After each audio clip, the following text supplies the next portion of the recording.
예, 안녕하십니까. 계속해서 송덕수 교수님 교과서 470페이지 물상보증인과 제3취득자 사이, 여기에 관하여 대법원은 물상보증인과 제3취득자 사이의 변제자 대위에 관하여는 일단 민법에 명확한 규정이 없다.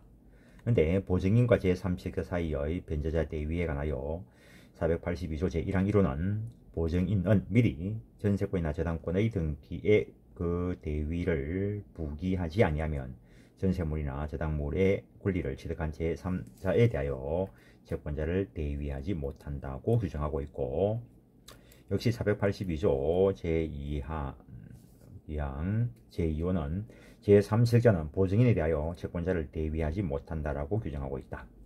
한편 민법 제370조 그리고 제341조에 의하면 물상보증인이 채무를 변제하거나 담보권 실형으로 소유권을 잃은 때에는 보증 채무에 관한 규정에 의해서 채무자에 대한 구상권을 가지고, 제482조 제2항 5호에 따르면 물상보증인과 보증인 상호간에는 그 인원수에 비례하여 채권자를 대위하게 되어 있을 뿐 이들 사이의 우열은 인정하지 않고 있다. 그래서 일단 인원수에 따라서 비례하고, 물상보증인끼리는 그 담보물로 제공한 재산 가액에 비례해서 대위를 하게 되는데, 어쨌든 보증인과 물상보증인 사이의 우열은 인정하지 않고 있다. 인정하고 있지 않다. 위와 같은 규정 내용을 종합해 보면 물상보증인이 채무를 변제하거나 담보권 실형으로 소유권을 잃은 때에는 보증채무를 이행한 보증인과 마찬가지로 채무자로부터 담보부동산을 취득한 제3자에 대하여 구상권 범위 내에서 출제한 전액에 관하여 채권자를 대위할 수 있다.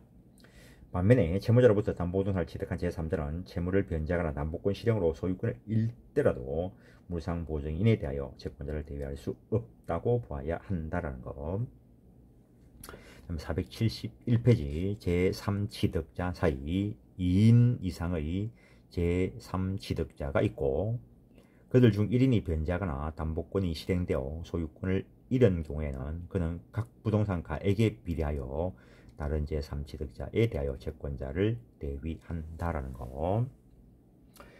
물상보증인들 사이의 대위는 제3취득자에 있어서와 같다. 즉 물상보증인 중 1인이 변제하거나 담보권이 실행되어 소유권을 잃은 경우에 그는 각 부동산 가액에 비례하여 다른 물상보증인에 대하여 채권자를 대위한다는 것. 그 다음에 연대 채무자들 사이 또는 보증인들 사이, 연대 채무자 사이, 보증인들 사이, 연대 채무자나 불가분 채무자와 보증인과의 사이에서는 특별 규정이 구상의 범위를 정하고 있으며 대위는 그 범위에서 일어난다. 어떤 각각 구상과 관련되는 규정을 두고 있다는 것은. 그 다음에 대위자, 채권자 사이의 효과, 채권자의 채권증서, 담보물의 교부 의무, 제3자로부터 채권 전부의 변제를 받은 채권자는 그 채권에 관한 증서 및 점유한 담보물을 대위자에게 교부하여야 한다. 그리고 채권 일부에 대한 제3자의 변제가 있는 때에는 채권자는 채권증서에 그 대위를 기입하고 자기가 점유한 담보물의 보존에 관하여 대위자의 감독을 받아야 한다는 것. 채권자의 담보 보존 의무, 법정 대위를 할 자가 있는 경우에 채권자의 고의나 과실로 담보가 상실되거나 감소된 때에는 대위할 자는 그 상실 또는 감소로 인하여 상환받을 수 없는 한도 내에서는 책임을 면한다라는 거.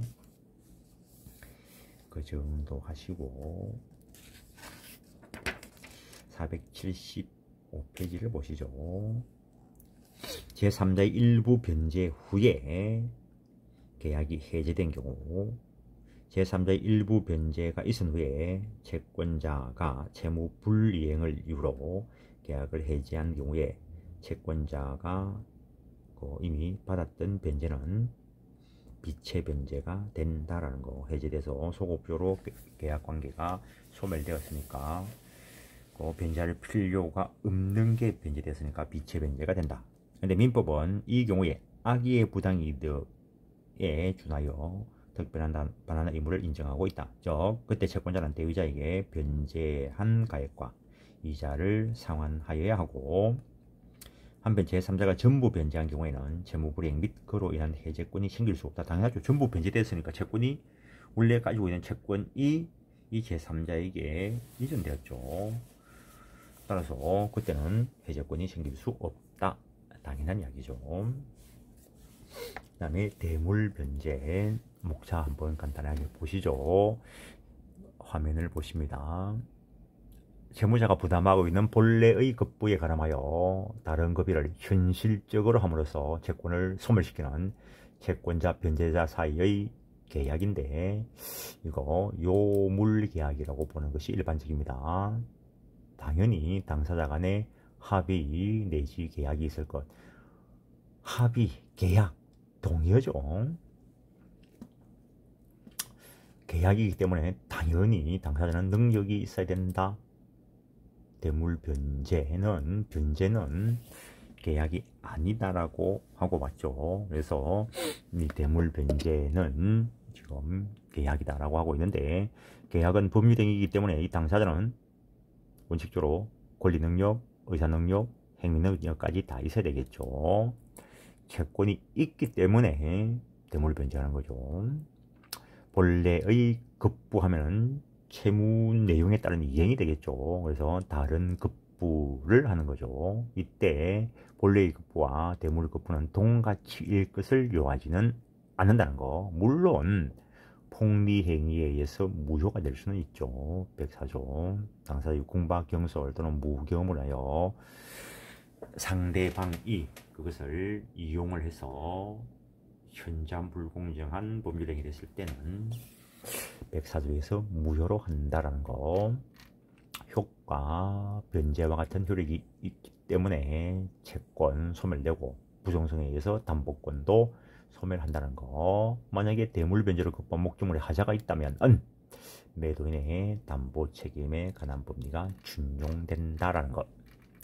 자, 그 정도 하시고 475페이지 교과서를 보시면 그 의에서 법적 성질을 어떻게 하느냐 뭐 논의가 있는데, 그냥 계약이라는 전제하에 네 번째 줄, 대물변제라 하면 본래의 급부에 가름하여 다른 급부를 현실적으로 함으로써 채권을 소멸시키는 변제 당사자 사이의 계약이다. 예컨대, 그래서 이거는 뭐 돈을 물건으로 대신 갚는 거다, 요 정도 관념을 가지고 500만원의 금전 채무를 부담하고 있는 자가 채권자의 승낙을 얻어 500만원 금전 지급에 가름하여 특정 토지 소유권을 이전한 경우가 여기에 해당한다는 거. 이런 대물변제에는 변제와 같은 효력이 인정되는데, 따라서 어쨌든 채권을 소멸하게 된다는 거죠. 법적 성질, 단순한 변제인가 아니면 또 다른 계약인가가 문제가 되는데, 다음 단락, 첫 단락만 봅니다. 판례는 대물변제를 요물계약으로 본다라는 거. 그래서 물건 제공까지 있어야 된다는 거죠. 477페이지 아직 경계를 보지 않았는데, 대물변제는 경계와 유사한 면이 있긴 하다. 그런데 본래의 급부와 다른 급부를 현실적으로 하는 것이 대물변제인데, 경계는 새로운 채권 채무관계를 만들고 구채권 채무관계와 새로운 채권 채무관계의 동일성이 인정되지 않는다는 게 특징이라는 거. 경계 쪽에 가서 보시게 될 것이고, 어쨌든 변제의 효과가 있는 것으로서 변제는 아니지만 변제와 같은 효력을 인정하고 있다는 거. 그래서 변제에 관한 규정들은 성질이 허용하는 한 대물변제에도 적용된다는 거. 사회적 작용, 대물변제는 이행의 대용수단 내지 보조수단으로서 작용한다는 전제하에서 만들어진 것이라고 볼 수 있는데, 실제로는 대물변제가 현실적으로 행해지는 것은 뭐 많지 않고 하지만 이미 여러분들이 경험했을 수도 있습니다. 뭐 옛날에 친구한테 만원 빌린 거 뭐 갚을 여력이 안 될 수도 있죠. 모르죠. 요즘은 만원이 그렇게 큰 액수가 아닐 수도 있을지 모르겠는데, 우리 때는 어마어마하게 큰 돈이었죠. 근데 뭐 그때 뭐 내 전에 빌린 돈 대신에 이 책 줄게 하고 책을 줄 수도 있죠. 대물변제 예약, 실제 사회에서는 대물변제와 예약이라는 두 재료를 결합시킨 대물변제 예약이라는 것이 널리 이용되고 있다는 거.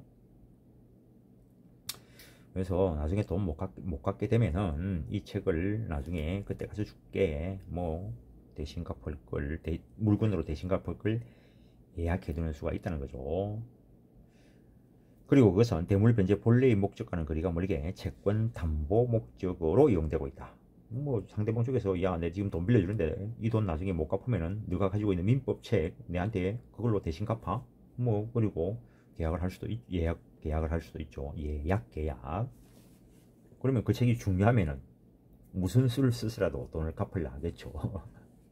중요한 게 아니면은 아이고 잘 됐네 할 수도 있겠지만. 즉 금전 소비자 계약을 하면서 당사자 사이에 장차 채무 불이행 시에는 특정 부동산 소유권을 이전하기로 하는 예약을 체결한다. 이럴 경우에는 그때 대체로 장차 취득할 소유권 정기 청구권 보전의 가등기를 해주는데, 부동산 등기, 가등기 담보 등에 관한 법률이 제정되기 전에도 이런 형태로 행해졌습니다. 그때는 가등기 담보법이 제정되기 전이니까 부동산 등기법상의 가등기를 가지고 담보적 역할을 수행하게 했다는 거죠.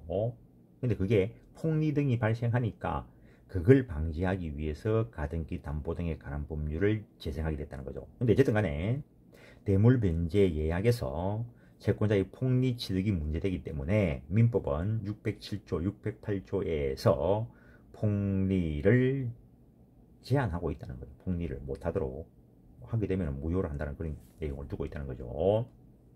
근데 그것만 가지고는 불충분하기 때문에 가등기 담보 등에 관한 법률을 제정 시행하고 있다. 가등기 담보권과 관련되는 것은 물권법 저당권 뒤쪽에서 대체로 공부를 합니다. 그 정도 하시고, 대물변제의 요건. 대물변제는 변제와 같은 효력이 있으므로 그 당사자도 변제에 준한다. 즉 대물변제의 당사자는 원칙적으로 채권자와 변제자이다. 즉 채무자 외에 제3자도 대물변제의 당사자가 될 수 있다라는 거죠. 당사자 사이에 합의 내지 계약이 있을 것. 채권자나 채무자는 누구나 일방적으로 급부를 변경할 수 없다. 당연하죠. 일방적으로 바꾸면 이게 채무 불이행으로 연결되겠죠. 따라서 대물변제가 성립하려면 당사자 사이에 대물변제에 관한 합의, 계약이 있어야 된다는 거죠. 민법 466조가 채무자가 채권자의 성락을 얻으라고 규정하고 있는 것은 이를 의미하고, 이러한 합의는 묵시적으로도 할 수 있다. 당연한 이야기고, 의사표시는 명시적이든 묵시적이든 불문하는 것이 원칙입니다. 한편 대물변제는 계약이므로 당사자는 당연히 행위 능력까지 있어야 된다는 것. 채권이 존재하고 있기 때문에 대물변제가 가능한 거죠. 대물변제는 본래의 급부에 가름하여 다른 급부를 함으로써 채권을 소멸하게 하는 것이므로 대물변제가 가능하려면 당연히 채권이 존재하고 있어야 된다. 만약에 채권이 존재하지 않거나 무효 또는 취소된 때에는 대물변제 목적물로 소유권 이전했던 그 효과는 어떻게 될 것인가? 무인설에 의하면, 이건 물권법에서 공부를 해야 되는 건데, 무인설에 의하면 원소유자는 부당이득 반환 청구권을 가질 수 있을 뿐이고, 유인설에 따르면 원소유자는 소유권에 의한 반환 청구권을 행사할 수 있는데, 판례는 유인설을 따른다라고 보는 것이 일반적이고, 판례는 유인설을 따르고 있습니다. 그냥 유인설, 무인설, 이거는 물권법에서 공부하는 겁니다. 본래의 급부와 다른 급부를 할 것. 대물변제가 성립하려면 본래의 급부와 다른 급부가 행해져야 한다라고 되어 있습니다. 그 다른 급부의 내용이나 종류는 묻지 않는다. 그래야 본래의 급부와 다른 것이면 동산 또는 부동산 소유권 이전이든 금전 지급이든 상관없다. 원래의 급부와 다른 급부면 된다는 거죠. 채권의 양도, 예금 정서의 교부, 음수표의 교부도 그것이 이행에 가름하여 행해진 때에는 여기의 급부로 될 수 있다. 다만 양도가 금지되면 당연히 양도가 금지되어 있으니까 그걸 대물변제의 목적물로 쓸 수 없죠.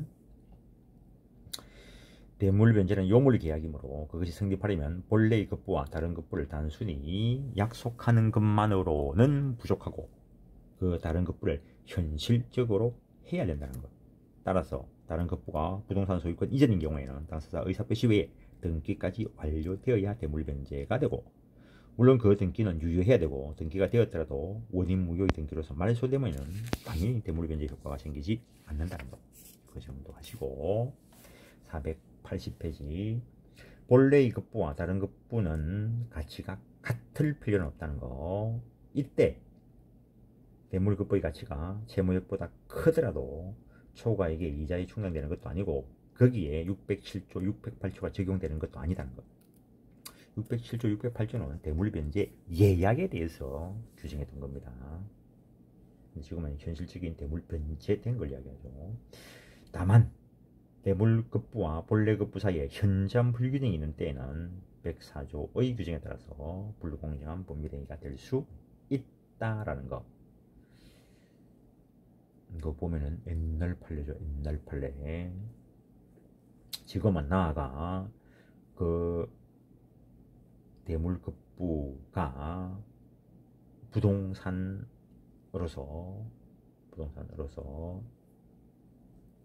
뭐 가등기가 되어 있었다면 뭐 그거는 607조, 608조 앞에서 이야기했죠. 그쪽하고 관계되는 건데 그런 경우라면 가등기 담보법 적용에 따라서 처리가 될 수 있겠죠.